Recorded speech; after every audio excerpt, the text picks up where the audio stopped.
Bom, acho que agora voltamos com as agruras do ao vivo, né? Sempre tem essas desenvolturas. Está funcionando aí agora? Vocês estão conseguindo ouvir? Podem me sinalizar? Para quem está assistindo aí no YouTube.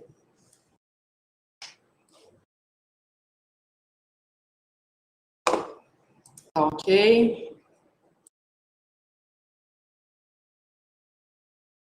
Agora, então, estamos ouvindo, estamos conseguindo transmitir.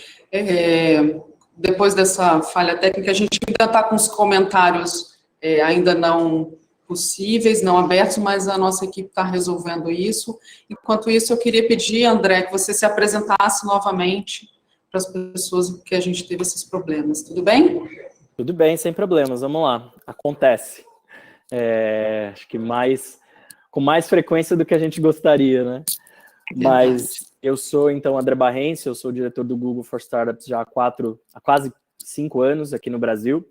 E antes disso, né, eu fui servidor de carreira durante mais de 10 anos, trabalhei muito com inovação no setor público, tanto tentando trazer inovações para o setor público, quanto também fomentando inovações e criando um ecossistema que a gente queria que se tornasse próspero de startups e de empresas inovadoras ali no estado de Minas Gerais.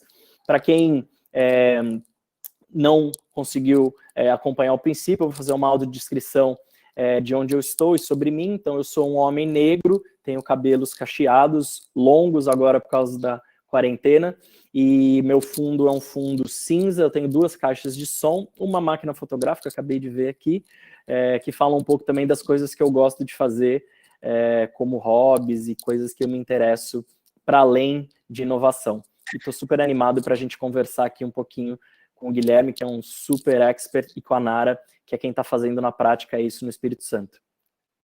Bacana, André. Obrigada. Guilherme, fala para a gente um pouquinho de você. Pois não, Nara. Boa tarde, Nara. Boa tarde, André, mais uma vez. Boa tarde a você que está acompanhando a gente por essa transmissão aqui no YouTube. Obrigado por estar aqui com a gente hoje. Obrigado a vocês pelo convite. Em nome do Ângelo, eu quero agradecer toda a equipe do LabGES pela atenção aí com a gente, por dar esse espaço para a gente falar dessa pauta tão importante que é GovTech, inovação em governo, transformação digital, enfim, assuntos aí que a gente se dedica há algum tempo. Eu sou um homem de cabelos castanhos escuros, para fazer minha breve autodescrição antes de me apresentar. Estou sentado aqui do meu escritório, onde tem uma estante com vários livros ao fundo e uma pequena escultura vermelha que também está aqui. E, além disso, eu uso óculos, estou com os meus óculos tradicionais também, participando dessa transmissão. Para contar rapidamente quem eu sou de formação advogado, com especialização e mestrado em Direito Administrativo pela PUC, sou professor de Direito Administrativo e Direito Digital aqui na Faculdade de Direito da Universidade do Vale do Paraíba, Univap. Tenho meu escritório de advocacia já há 15 anos, então sou também um empreendedor. E além de ser um dos fundadores do Brasil Lab, junto com a Letícia Piccolotto, eu sou também diretor do programa de aceleração, já há 4 anos do Brasil Lab, que é o primeiro hub de inovação GovTech do Brasil, que conecta startups com órgãos públicos que querem promover inovação por meio da transformação digital.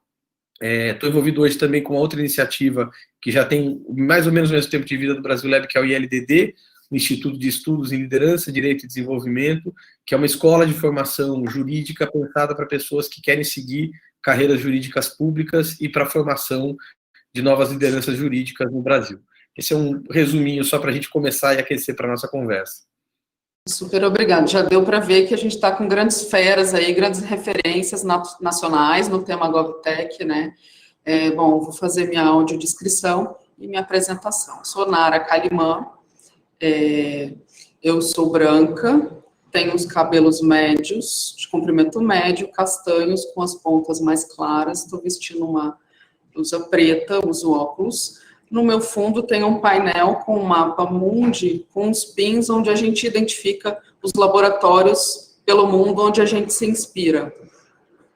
Eu sou gerente aqui do LabGES, né, um laboratório de inovação na gestão do Governo do Estado do Espírito Santo, que fica na Secretaria de Gestão e Recursos Humanos, e a gente trabalha aqui com uma série de iniciativas, tanto de cultura como de inovação, para provocar essas mudanças na gestão pública e no jeito de servir aos capixabas.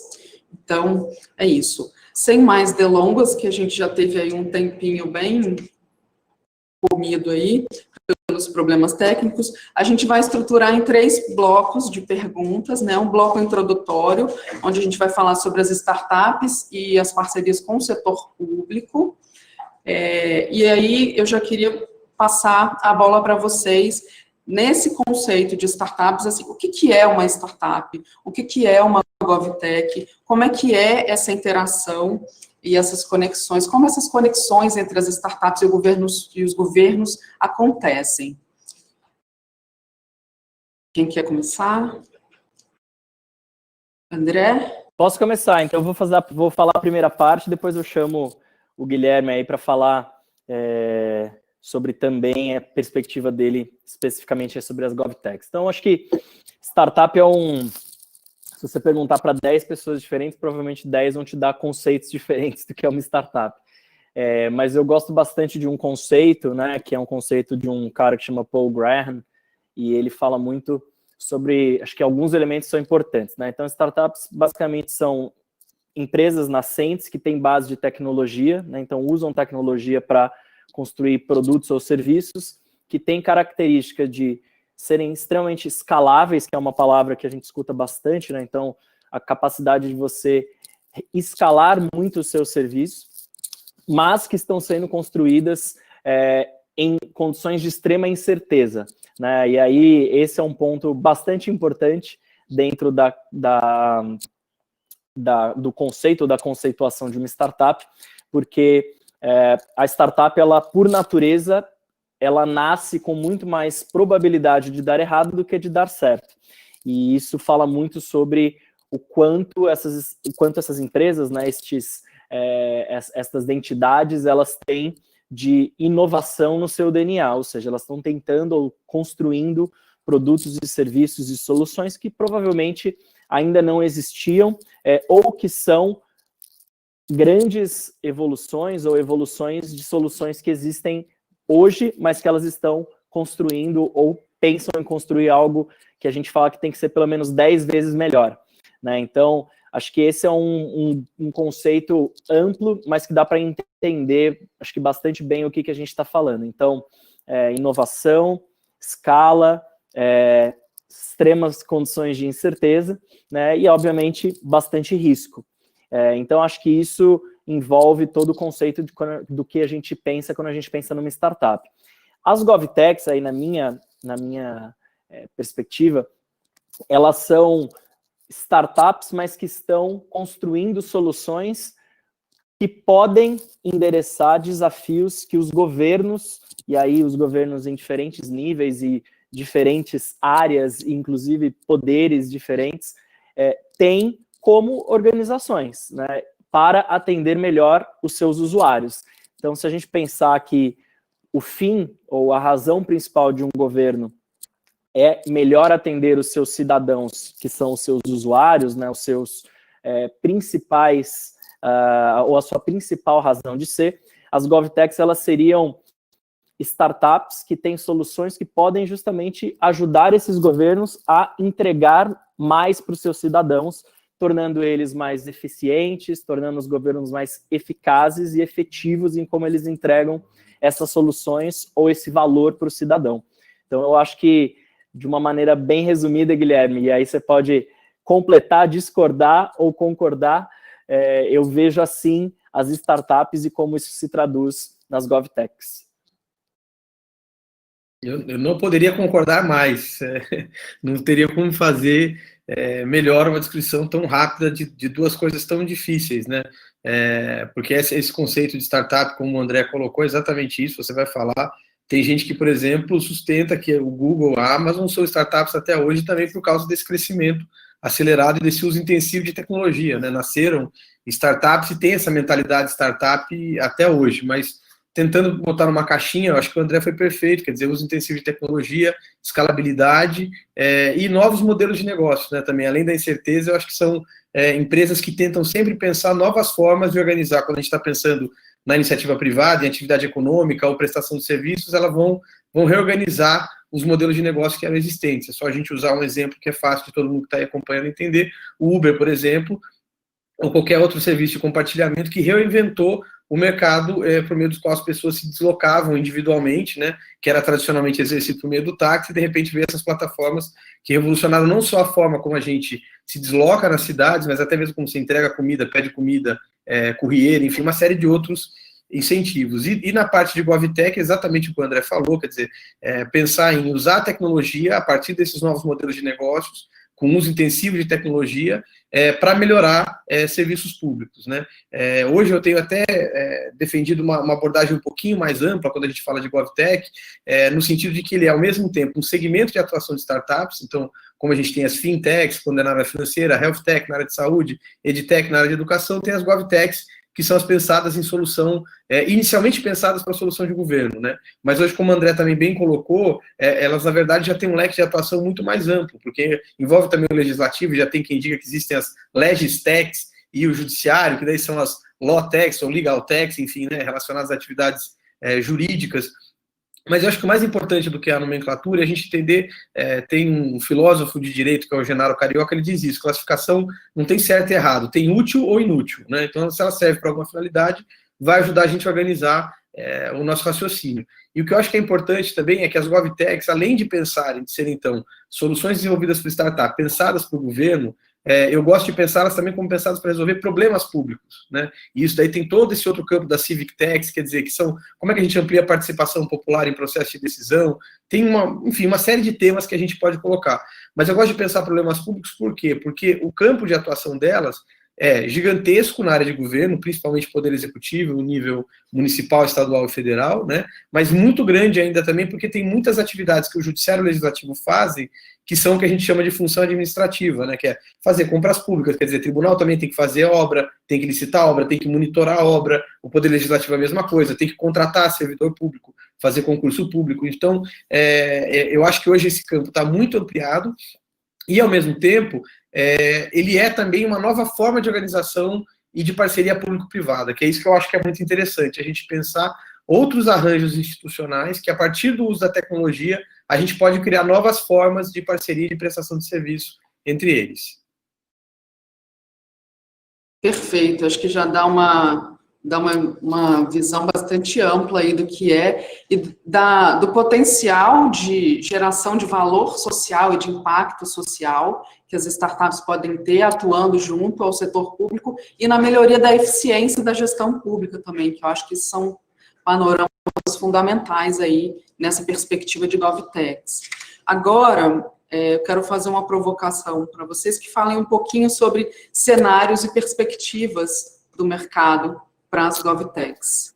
Guilherme, está de volta?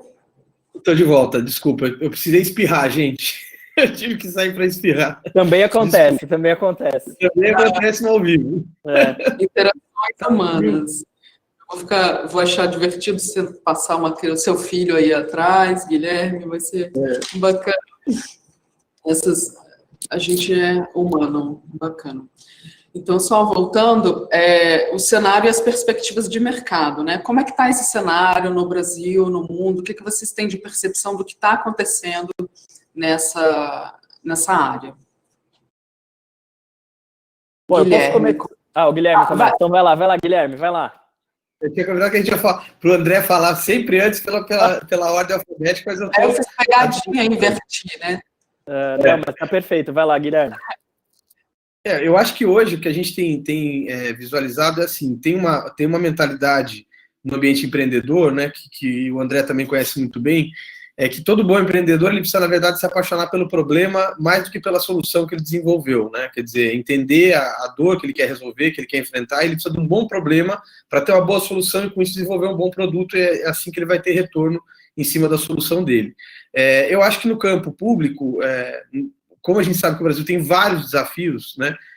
São várias oportunidades ao mesmo tempo. Só o que a gente está vivendo agora, por exemplo, na questão da pandemia, se a gente imaginar o drama que está sendo o pagamento do auxílio emergencial, que embora, né, muita gente tenha feito um trabalho para a Caixa criar um app e gerar esse app para tentar fazer cadastro das pessoas, Mas veja, o governo não tem como identificar todos os cidadãos brasileiros que poderiam ser elegíveis a receber esse benefício, não tinha, porque a gente não tem, por exemplo, até hoje no Brasil, uma identidade digital única, de fato, verdadeira, e não só única como integrada, que diferentes bancos de dados possam conversar, né? Eu acho que mais um tema que eu tenho gostado de chamar bastante atenção, e eu vi hoje um edital que foi publicado do aeroporto de Juazeiro, pelo pessoal da AENA, que é uma multinacional espanhola que faz gestão de aeroportos hoje, ela está com uma chamada aberta, por exemplo, para soluções desenvolvidas por startups, para acelerar embarque de passageiros, cadastro de passageiros, despacho de bagagens. Então, e isso, por que eu chamo a atenção para esse tema ligado a um aeroporto, a uma solução aeroportuária? Porque vários contratos de concessão que a gente tem hoje no Brasil, tanto de rodovias, como em alguns poucos anos também no setor de telefonia, vão ter que ser renovados. E uma das possibilidades que a gente tem, dentre as 12 possibilidades que a Lei Nacional de Inovação coloca, de parcerias público-privadas para inovação, é exatamente a possibilidade de cláusulas ou em regulações setoriais ou em contratos de concessão. Então, todo mundo que começar a pensar a solução para integrar e embarcar junto com esses contratos, ou para vender para essas operadoras ou diferentes concessionárias de serviços públicos no Brasil, é um tremendo do campo. Quer dizer, identidade digital, serviços públicos hoje já delegados. E um terceiro aspecto que é a digitalização de processos, né, e de serviços. A gente sabe que, mesmo que venha a vacina, em algum momento a gente restabeleça a vida como a gente conhecia um pouco, essa tendência do atendimento digital ela é irreversível, ela já tinha que ser uma realidade. Se a gente consegue pedir comida na palma da mão, carro na palma da mão, comprar na internet qualquer coisa, um livro, roupa do celular, você tem que conseguir ter todos os serviços públicos oferecidos pelo governo federal também no celular, né?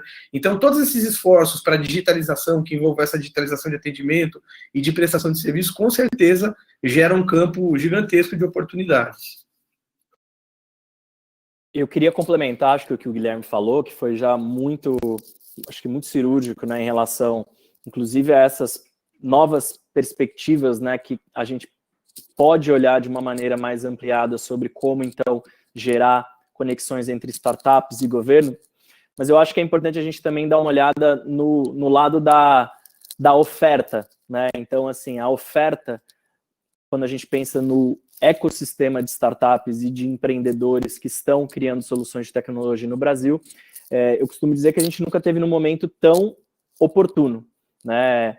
Eu trabalho e estou nesse tema há bastante tempo, já há mais de quase 15 anos, e é muito interessante a gente ver como é que isso teve, de fato, uma evolução muito acelerada, especialmente nos últimos 7, 5 anos, e aí isso, né, uma nova geração de startups que, apesar delas talvez não terem nascido, né, Guilherme, pensando em vender para o governo, mas elas nasceram resolvendo algo que ele trouxe na primeira colocação dele, que foi nasceram para resolver problemas que são públicos, né? Então, às vezes a gente pensa muito no problema do governo, mas a gente tem que pensar que, na verdade, o governo ele é um agente que está trabalhando para solucionar um problema que é público, né? E aí a gente tem startups que estão trabalhando em diversos desses problemas, seja na área de saúde, de educação, logística, o próprio setor e acesso a serviços financeiros, por exemplo.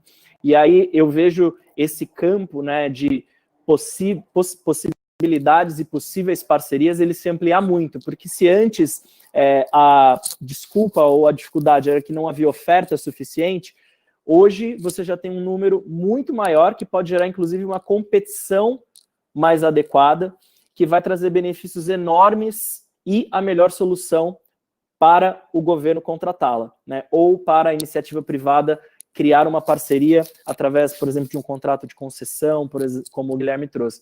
Então, eu acho que o lado da oferta, ele é um lado em que a gente teve um desenvolvimento, acho que muito acelerado nos últimos 5 a 7 anos, e isso traz novas possibilidades também para a gente criar acho que uma nova onda de inovações em que essas startups sejam, de fato, protagonistas nas relações com o governo.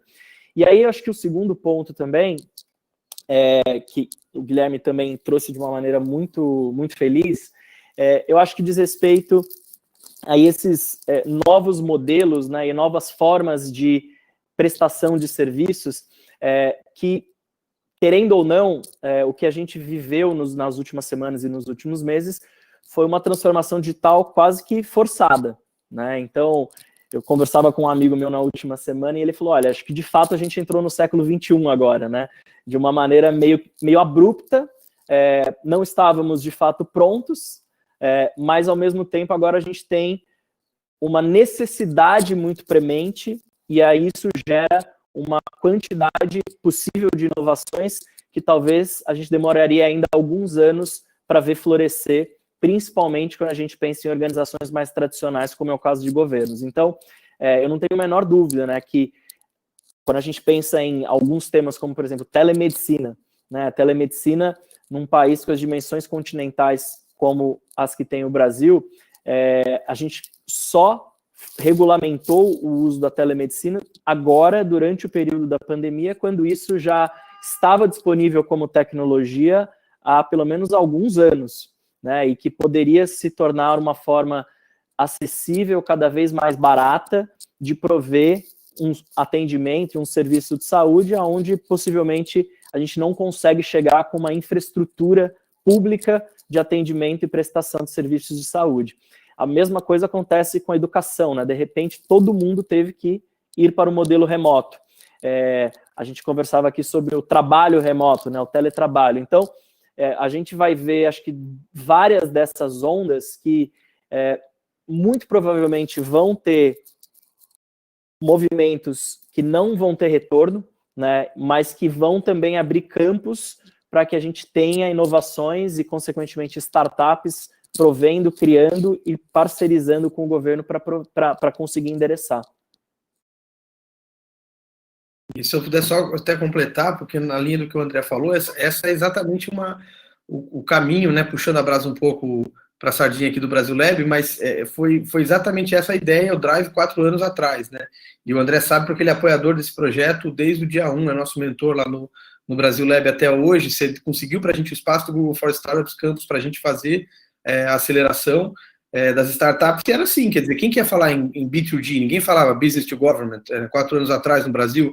Tipo, isso é louco, vai vender deputado, o cara não vai pagar, você estava lá O empreendedor queria nem ouvir disso, né, Guilherme? Não queria nem ouvir, imagina até hoje. E para a gente é super bacana, porque o vídeo que a gente passou no nosso Demo Day, que foi sexta passada, quando você vai ver o depoimento do pessoal que participou dessa turma 4, grande parte deles dizendo assim, eu quebrei o preconceito que eu tinha, eu entendi a oportunidade que isso gera, o impacto que eu posso ter com o que eu vou fazer, eu vi que é diferente, mas não é uma coisa que é impossível, né?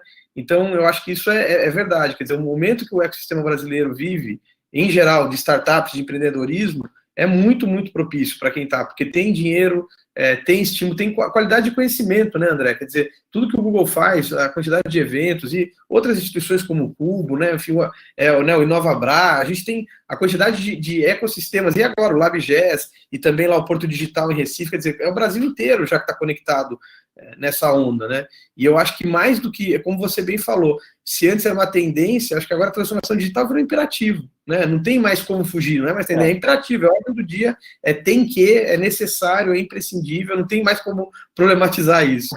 É verdade, é verdade. E eu acho que o governo, né, ele costuma ser, ele nunca vai ser um early adopter, né, ele costuma vir sempre depois ali nas tendências, mas eu acho que a gente vivenciou, né, como você bem trouxe aí, algumas situações em que que foram situações de fato, né, de sobrevivência, como por exemplo o auxílio emergencial, que precisava chegar na ponta e a gente não conseguia fazer isso, e talvez a gente conseguisse fazer isso se a gente tivesse já acho que uma estrutura, né, mais robusta, tanto de dados, quanto, né, de identidade digital, quanto de distribuição através, possivelmente, de startups, de meios de pagamento, que pudessem fazer isso chegar de uma maneira bem mais eficiente e veloz do que a gente acabou acontecendo. Então, eu espero que a gente não tenha que vivenciar uma próxima,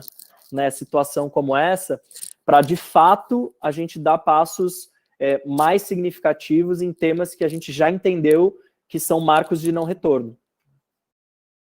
Perfeito. Acho que vocês trazem umas colocações muito importantes aí, né? Eu acho que esse cenário da pandemia forçou mesmo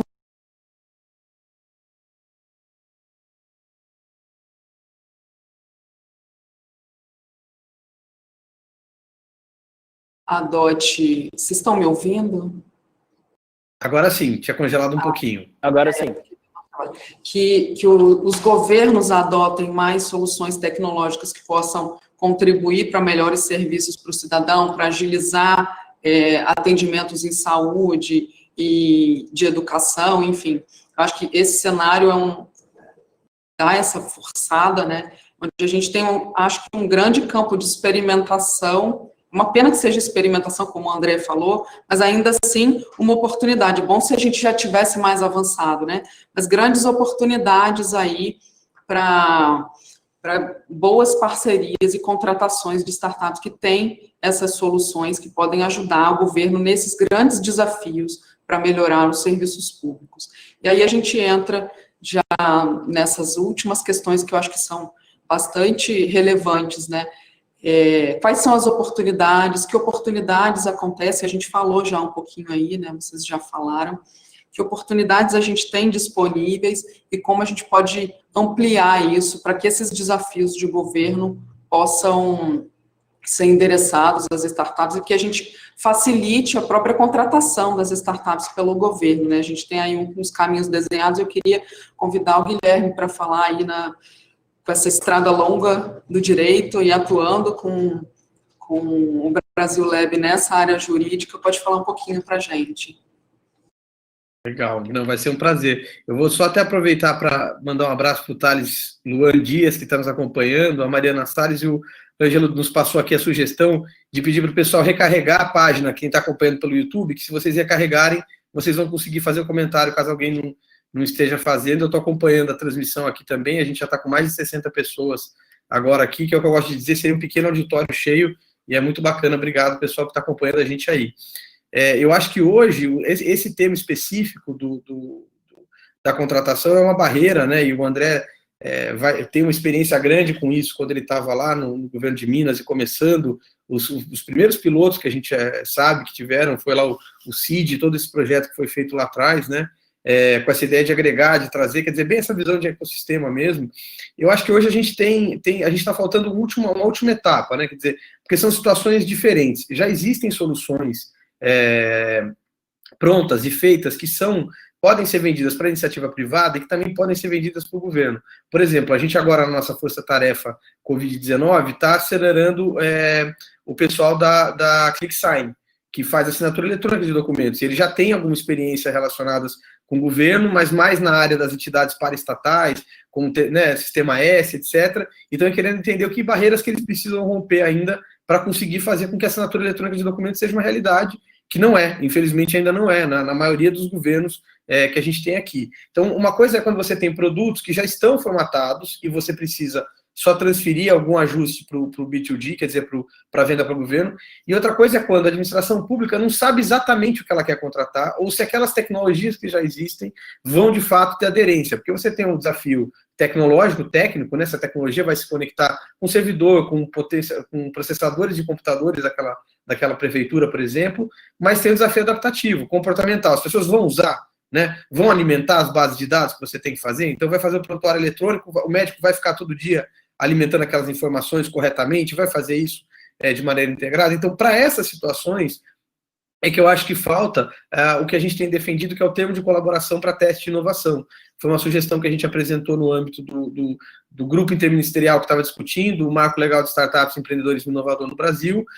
Eu coordenei o grupo de compras públicas, quer dizer, saber de que maneira que se poderia usar a ferramenta de compra pública para estimular, e depois de audiências que envolveram mais de 100 pessoas e diversas organizações do Brasil, esse foi o desenho que a gente fez. Quer dizer, você hoje tem ou roda a solução com um piloto, trazendo uma entidade do terceiro setor sem fins lucrativos, para fazer aquilo só como um piloto, é um teste, e depois você vai resolver o problema da contratação, e começa essa discussão de fazer termo de referência, que está muito dirigido, não está dirigido, né? Sendo que, na verdade, você perde a lógica da cocriação, que quem está trabalhando com inovação aberta hoje sabe que é isso, quer dizer, é usar essas ferramentas como design thinking, metodologias ágeis, trazer isso tudo para a mesa e gerar um produto que vai ser cocriado pela administração pública ou pelo poder público de maneira geral e pela startup. E aí, esse teste, que vai ter que ter métrica clara, dizer qual que é o problema, porque ele tem uma mudança de comportamento que é o seguinte: eu não quero mais contratar a tecnologia só para chegar vendendo para aí para dizer, olha, agora eu sou um prefeito tech, porque eu contratei a startup tal, e a minha cidade é uma cidade digital. Não, não é isso, né?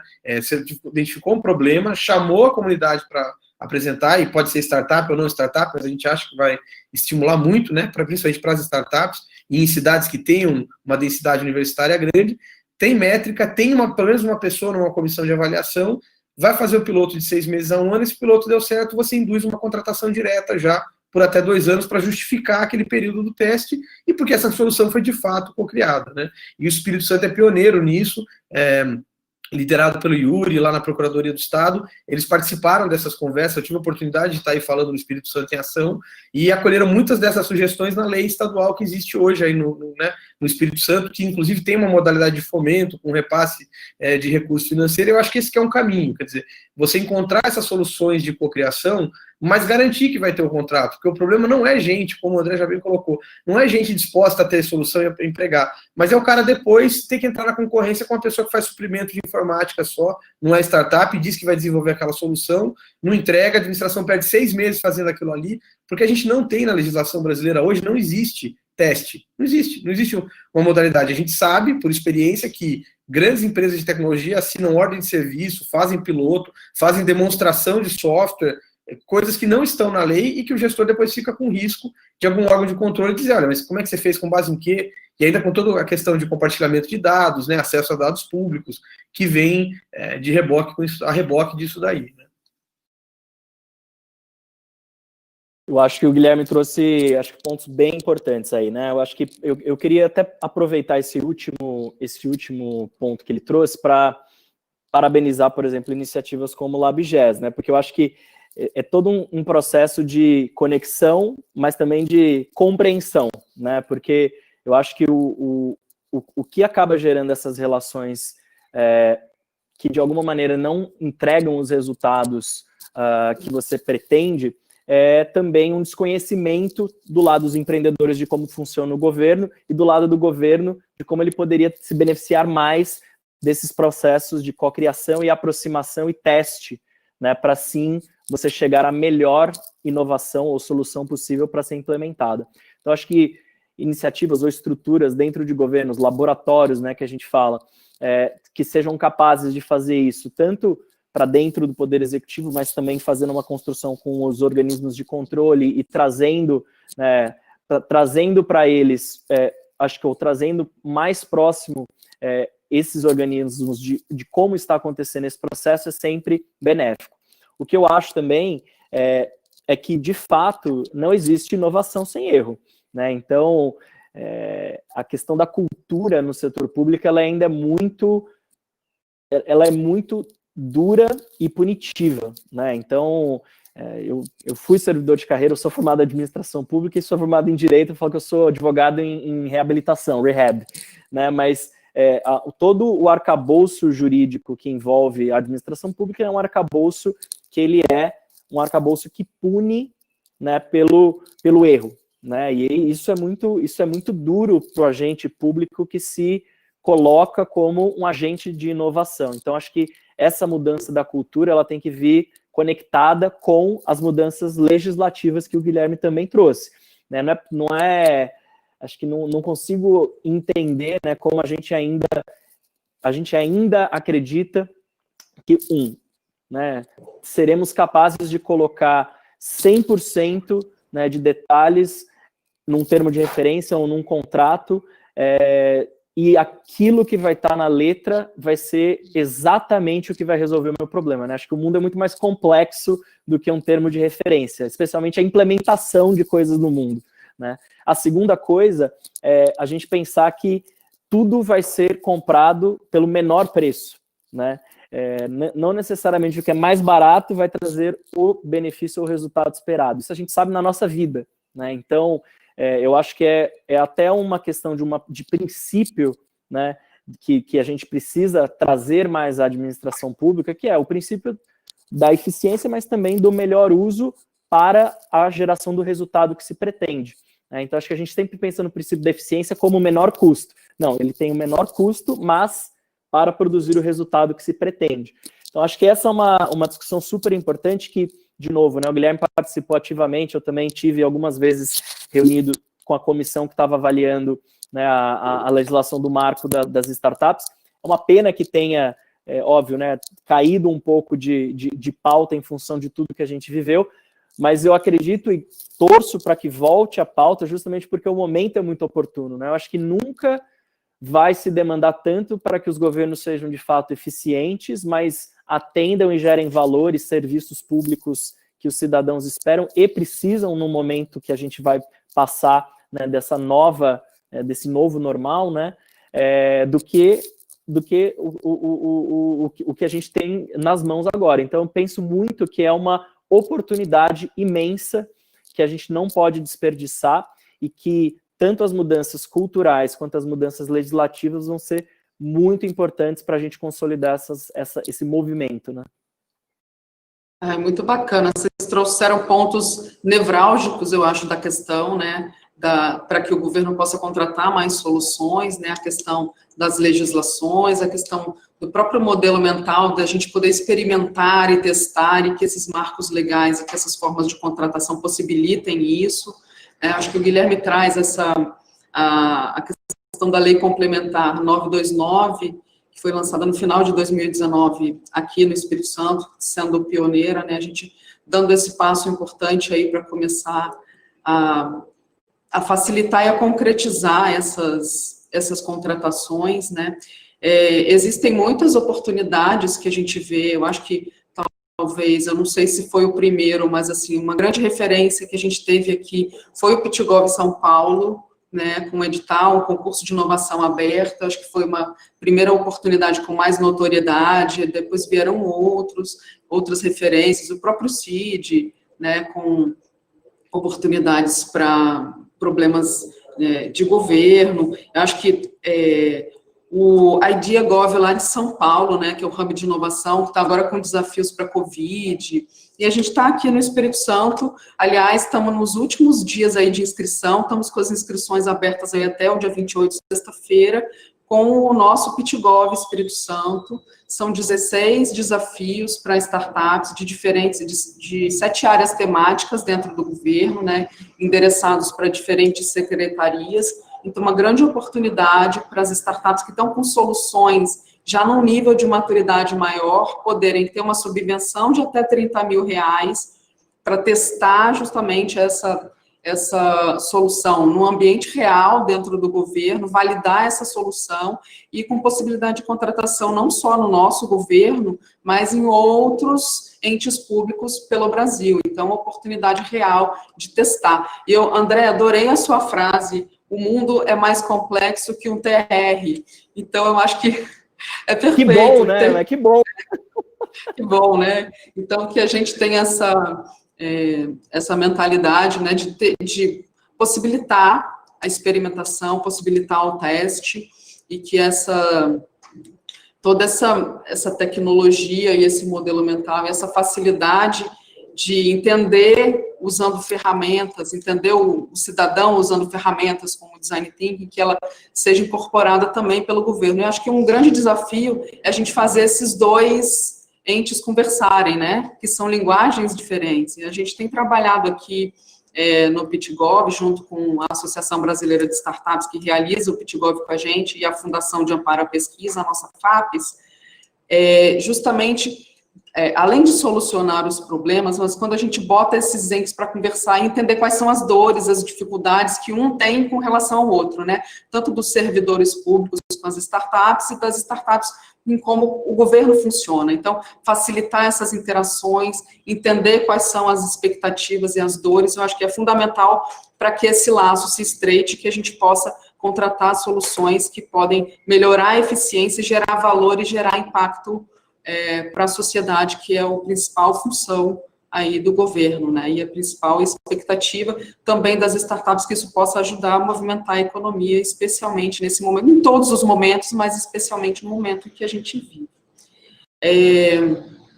Já estão chegando uma série de perguntas aqui, e eu já queria entrar aqui com vocês com algumas perguntas, ó.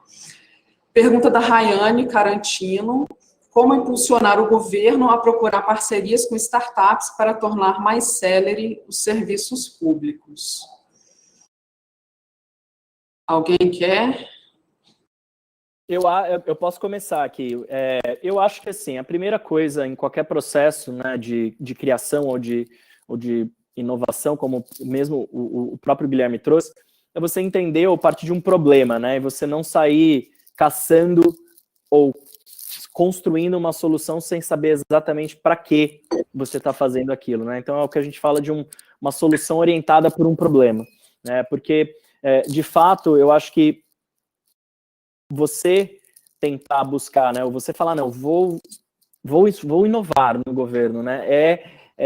De uma forma, acho que desordenada e pouco estruturada, você provavelmente vai ter muito mais frustrações do que sucessos. Então, acho que como impulsionar? Eu acho que é entender de fato qual é o problema que você quer solucionar, né? Eu gosto bastante da ideia, como você mesmo trouxe, Nara, do que fez, por exemplo, o PitGov, que é você elencar ou colocar alguns desafios específicos. Então, é fazer um dever de casa, é o primeiro ponto que eu acredito que os governos devam fazer, né? Porque você chega ao fazer essa reflexão, você chega com um nível de maturidade e clareza, então, do que você está procurando, muito maior do que se você simplesmente é guiado pelo que você está vendo que parece ser a solução possível. Não, você tem que entender qual que é o seu problema. Então, a primeira forma de impulsionar é justamente você colocar de uma maneira bem clara quais são os problemas que você está buscando solução ou parceiros para a inovação em quais serviços públicos. Acho que esse é um primeiro ponto. O segundo, eu acredito sempre que já existe um ecossistema que foi sendo criado, não nasceu do dia para a noite, mas ele veio sendo criado já há alguns anos, né, que inclui organizações como o Brasil Lab, como a própria Associação Brasileira de Startups, algumas outras organizações, inclusive outras startups que já estão nessa militância há bastante tempo, que podem ser aliados muito bons nesse processo de conexão com parceiros de tecnologia e com o ecossistema de startups. Então, não precisa fazer sozinho, né? Procura quem está fazendo e que pode te ajudar, porque a própria razão e a existência dessas organizações é promover essas mudanças e impulsionar a inovação no governo, né? E acho que o terceiro ponto que eu realmente acredito você precisa de pessoas como a Nara, como o Ângelo, como o time do LabGES, que são aqueles que vão, de fato, ser os reais advogados dentro da estrutura pública para fazer a coisa andar, né? Porque se existe uma coisa que mata a inovação é a inércia, né? Então, você conseguir fazer ou dar esses passos, mesmo que de maneira não tão veloz quanto se gostaria, mas que sejam contínuos e constantes, eu acho que é um dos principais impulsionadores para, de fato, acontecer inovação dentro dos governos. Eu estou 100% de acordo com o André e acho que ele já esgotou, né, a resposta, todos os aspectos que ele falou, eu concordo, e até que só queria até realçar, por exemplo, você vê, Nara, você falar que vocês mapearam 16 desafios em 7 áreas temáticas, quer dizer, olha só o trabalho de inteligência que teve que ser feito para isso, né? E que muitas vezes não se tem essa vontade, quer dizer, ou essa capacidade, ou esse tirocínio de falar assim, olha, eu preciso entender, não, qual é o problema que eu quero resolver? Eu quero zerar a fila de creche, tá? Eu tenho só um problema de falta de vaga, ou eu tenho um problema de má distribuição das vagas conforme região da cidade que está colocado aqui? Eu quero zerar, fazer todo o atendimento da minha UBS digital. Como é que eu vou fazer para acessar as pessoas que não têm acesso à internet, só trabalham com SMS para poder fazer esse agendamento? Então, você tem que ter um mapeamento prévio, né? Não adianta ser só ainda o problema lá na ponta, quer dizer, você tem que entender o problema e por que esse problema acontece. Então, quando eu ouço você falar isso, e hoje o IdeaGov em São Paulo está muito também com essa ideia, ele seria uma versão 4.0 do PitGov,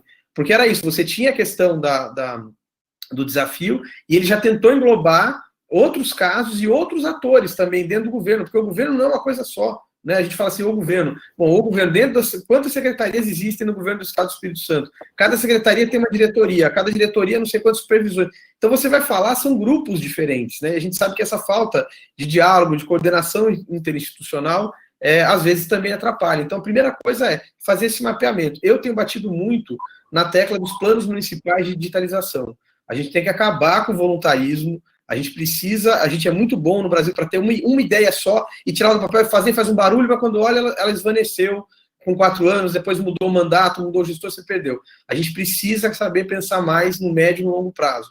A gente vai ter eleição municipal esse ano, essa é uma bandeira que o Brasil Lab vem defendendo, quer dizer, cobre do seu candidato se ele tem um plano municipal de digitalização. E para ter um plano, ele precisa ter primeiro um diagnóstico. Ele já diagnosticou? Ele vai querer ter um chefe de inovação, um chefe de tecnologia no gabinete dele, um CTO, um CIO na prefeitura dele? Porque esse que é o problema. Você tem um cara de TI, geralmente, mas ele não está olhando os desafios operacionais que você tem, de integração, de cultura, de adaptabilidade. E ainda, só para realçar um outro ponto do que o André falou, e aproveitar para convidar todo mundo realmente a conhecer as instituições que já fazem esse trabalho. Então, visitar o site do Brasil Lab, www.brasillab.org.br, a gente está no Instagram, Facebook, Twitter, LinkedIn, enfim, todas as redes sociais para quem quiser conhecer, e até aproveitar também para comentar de um trabalho. Eu publiquei, não tem muito tempo, tem coisa de um mês, junto com a CAF, que é o Banco de Desenvolvimento da América Latina, um Policy Brief, que é um documento resumo, chamado GovTech e o futuro do governo, o ecossistema GovTech no Brasil. Novas tecnologias e novas parcerias público-privadas para melhorar os serviços públicos. Se você botar na internet Policy Brief 14, CAF, Guilherme Domingues, você vai achar esse conteúdo, e também um artigo que eu escrevi, eu sou colunista do Portal J, da seção Inovação, que é como aproximar startups do poder público, em que eu resumo um pouco essa discussão do marco legal, do que foi, o que é a ideia do TCTI, para quem quiser entender um pouquinho mais disso, e se aprofundar. Eu já fiz dois materiais muito de manual mesmo, e leituras assim. Esse Policy Brief tem 8 páginas e mapeia todos esses desafios e oportunidades que a gente falou. O artigo tem 2 páginas, leituras rápidas que também podem ajudar nisso daí. Muito bacana, acho que ilumina bastante. Quando você fala, Guilherme, da maturidade dos desafios, a gente fez oficinas colaborativas aqui, envolvendo mais de 70 servidores nessas oficinas, chegamos a 200 desafios e fomos refinando até chegar a esses 16. Com a pandemia, a gente fez ainda um outro ajuste para ver o que era prioritário, fizemos algumas adequações. Então, acho que vocês deram um bom panorama aí de como o governo pode fazer isso. Tem uma outra pergunta aqui de uma participante. Eu acho que você já respondeu uma pergunta da Mariana Salles, falando como os municípios conseguem firmar parcerias. Acho que o André já fez essa abrangência aí, falando um pouco dessa realidade municipal. Eu queria fazer a pergunta da Malu Melo, participante aqui. Como diminuir a fricção interna para a adoção de tecnologia e eliminar a barreira nos mais resistentes? Eu acho que... Quer começar? Pode começar com a tua experiência. Eu ia falar que... é curioso, né? Porque eu acredito muito, né, que apesar das diferenças, mas quando a gente fala do setor privado, do setor público e das startups, mas eu falo que todas são formadas por seres humanos, né, que têm vieses e que têm alguns traços de comportamento muito parecidos, né, e acho que a questão toda da transformação, da inovação, ela sempre gera, acho que resistência, receio, em qualquer ser humano, esteja ele no setor privado ou no setor público. Então, essa fricção interna, né, eu acho que diz respeito não apenas ao arcabouço que envolve as instituições, né, como o arcabouço jurídico de direito público que rege os governos, mas eu acho que também diz respeito, como eu disse, à cultura e às pessoas, né? Então, eu sempre acredito que a melhor forma de você ir reduzindo essas fricções é você ser capaz de gerar, primeiro, uma visão cada vez mais comum de todo mundo, o mapa de economia política interna do governo, né, de quem precisa ser ouvido, envolvido e comunicado de como as coisas estão caminhando em relação a esses projetos ou iniciativas de caráter mais inovador. A segunda coisa, eu sempre falo que é você ser capaz de gerar pequenas vitórias ali, né? Ou você ir demonstrando de maneira muito direta como é que o progresso está acontecendo daquela iniciativa e como é que aquilo, de fato, vai levar ao resultado que você pretende e, possivelmente, a solução daquele problema que você está colocando, né? Então, o exemplo da fila de creches, né, que você mencionou aí, Guilherme, e de outros que a Nara pode ter mapeado. muito provavelmente você vai demorar algum tempo para conseguir sanar o problema, né? Ele não acontece, ele não... eu falo que os problemas de governo, os problemas públicos, eles não foram solucionados, não é porque as pessoas que estavam lá eram incapazes, é porque, na maioria das vezes, eles são difíceis mesmo, né? Eles não são simples. E eles têm essa característica sistêmica que os torna ainda mais difíceis. Então, ser capaz de gerar esses pequenos momentos, essas pequenas narrativas ao longo do tempo que demonstrem o progresso, isso vai trazendo ou vai gerando mais aliados para dentro do processo, e isso vai, de alguma maneira, nutrindo, né, a iniciativa e fazendo com que ela ganhe corpo, né, porque o resultado, ou o que se pretende, é que ela deixe de ser um piloto, né, ela passe a ser uma política pública, ou ela passe a ser um projeto que seja perene, né? Então, para isso acontecer, eu acho que é super importante que você crie essas coalizões, esses momentos que você apresente as pequenas vitórias e os progressos. Eu acho que mais importante também é entender, né, quais são esses pontos de fricção ou de estrangulamento que a gente tem dentro do sistema público. Eu falo que muitas vezes o desconhecimento, né, dos empreendedores, ele acontece, né, justamente porque eles não conhecem o sistema, né? Então eu falo que você tem que identificar quem são esses agentes, esses hackers, né, que são os principais ou capazes de fazer os processos e os projetos andarem também dentro da esfera pública. Então, a redução da fricção, para mim, passa por esses 3 elementos. Bacana, eu acho que você fala um pouquinho também, André, a gente só tem mais 5 minutinhos aí para concluir. É uma pena, porque o debate é incrível, mas como eu falei no papo com eles antes, eu acho que a ideia é a gente jogar essa pérola, jogar essa gota, né, essa pílula, para que vocês continuem buscando na trajetória desses 2 profissionais incríveis, o que eles têm feito e um pouco do que eles têm dito, né, e eu vou abrir para as palavras finais. Eu queria só pedir, eu não sei se o Ângelo já fez, o Guilherme disponibilizou os links do artigo e do Policy Brief. Se você puder, Ângelo, ou se já colocou, não sei, lá no YouTube, para o pessoal.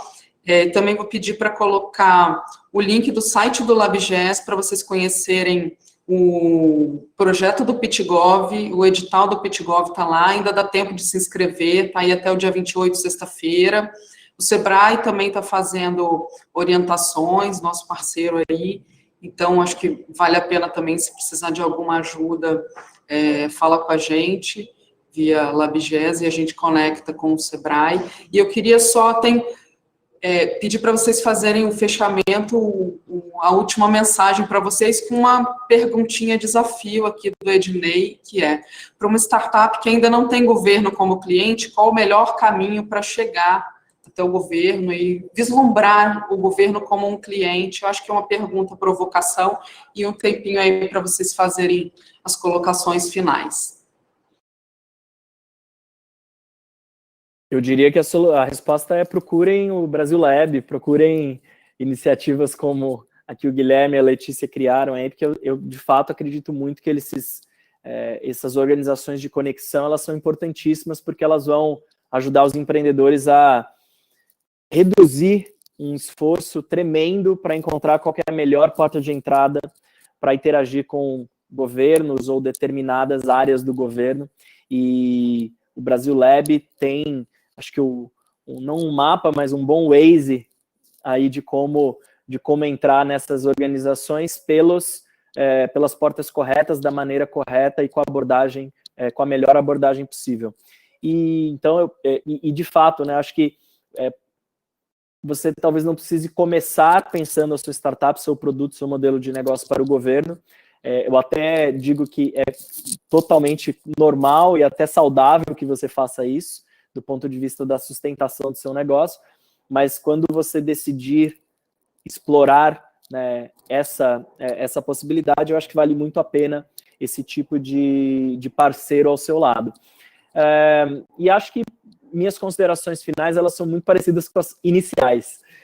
Então eu sou, acho que, extremamente apaixonado e entusiasmado com essa perspectiva da gente conectar mundos que aparentemente são tão distintos, né, e às vezes parecem antagônicos, né, que são os governos com a tecnologia e a inovação, mas eu vivi, acho que um período da minha carreira, um período da minha vida em que eu vi tudo que é possível a gente fazer quando essas duas partes conseguem conversar, colaborar e criar juntas, né, e aí você trazendo também os empreendedores que de fato são esses capazes de desbravar, construir e encontrar soluções que às vezes o governo sozinho não é capaz. Então acho que a tecnologia ela se mostrou indispensável, né, nesse período que a gente viveu recentemente, e a gente mencionou algumas dessas soluções. Então na educação, né, eu fico muito entusiasmado quando eu vejo tantas secretarias de educação, tantos municípios adotando, por exemplo, o Google Classroom de um dia para o outro, porque se viram, né, numa necessidade, enfim, imediata de continuar prestando um serviço público de educação e atendendo as crianças, as famílias.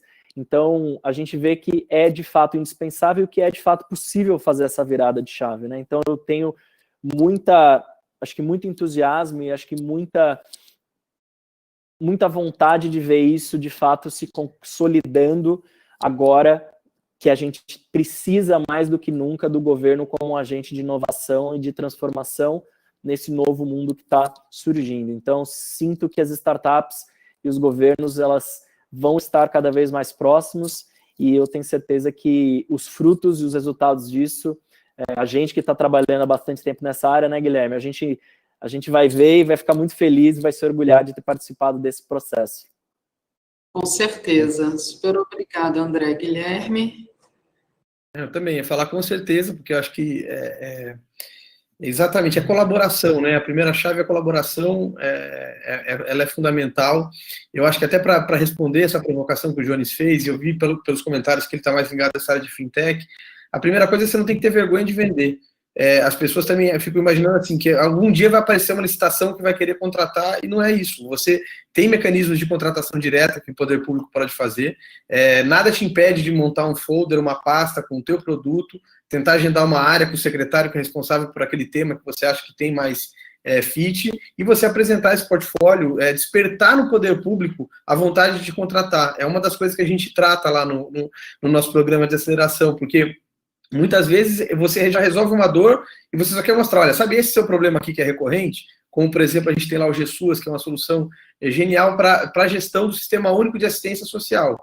Todas as prefeituras que fazem repasse, recebem recurso federal e têm que fazer repasse para entidades do terceiro setor, precisam cumprir uma série de protocolos e procedimentos e prestar informações, entender para onde está indo o dinheiro, e muitas não sabiam que já tem, por exemplo, uma solução tecnológica para ajudar eles com isso, né? Então, e esse que é o trabalho. O Igor mesmo já vendendo hoje para mais de 90 municípios no Brasil, continua tendo que ir lá vender, montando estratégia de venda e blog, como é que faz, e faz evento, e gera evento. Você tem que gerar atração, atenção e atração para aquela sua iniciativa, e não tem nada de errado em que você aborde, procure as pessoas para fazer isso. Eu costumo brincar que é isso, não tem nada errado de fazer o folder, o errado é se o folder tiver um envelope dentro com dinheiro, porque você está querendo corromper a pessoa. Agora, você apresentar a sua solução, não tem nada que proíba, é muito pelo contrário. Acho que o que falta é um pouco esse espírito de vendedor mesmo, nas pessoas de irem lá, entenderem que você precisa encantar e cativar o seu cliente, né? E até como mensagem final, agradecendo o André aí por todas as referências que você fez ao nosso trabalho e ao teu apoio sempre, enfim, da Nara também, o convite. Mandar um abraço para o Pedro Henrique Trindade, que está acompanhando a gente também, com quem eu tive no ano passado lá no Espírito Santo Ação. É um servidor público tremendamente inovador, que faz um monte de coisa. O Lucas Ribeiro Prado, que é de Manaus, está montando uma startup pela Meritocracia, super legal também, pensando em pessoas no serviço público. Convidar para conhecerem esses canais realmente que já existem, né? E a gente nunca esquecer o fato de que a tecnologia, ela é apenas uma ferramenta, né? O elemento mais importante de todo o processo de transformação digital, de inovação, é o elemento humano.